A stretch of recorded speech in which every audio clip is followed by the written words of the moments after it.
Nigerians have been told to feel free in releasing information that could assist the security agencies in preventing crime and criminality before or during the forthcoming general elections.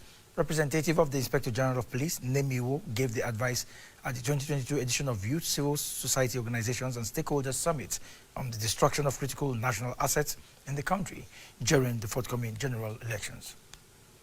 In this roundtable meeting are stakeholders, civil society organizations, and youths to assess and address possible threats facing the vandalism of critical national assets in Nigeria. It is our sole responsibility as patriotic Nigerians to mobilize stakeholders and civil society to see how we can create synergy toward the protection of these critical national infrastructures against destruction and vandalism, particularly during this election. When you vandalize communication infrastructure, it will affect quality of experience and quality of service. There's a constant need to rejig our approach towards checking vandalization and curbing the menace of vandalization.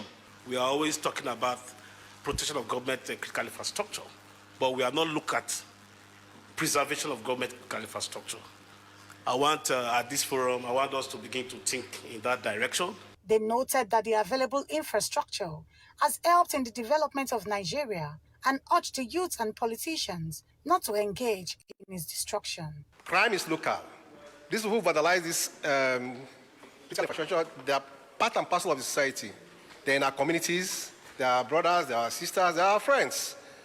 But let us have your support so that we get information and then work on it. In your environment, take ownership of communications infrastructure, because communication and connectivity is an enabler to every sector of life. We are advising the politicians to set their course very right and do not destroy the infrastructure.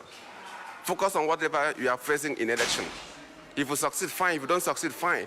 But do not sponsor any youth to destroy the critical infrastructure. And there is need for government to, as a matter of urgency, to see how it can put together a committee that can be a commission that can be responsible in that preservation of government critical infrastructure. It is not very likely. They urge Nigerians to take active ownership of government infrastructures and save them from being vandalized. Oyebimpe Wealth, AIT News, Abuja.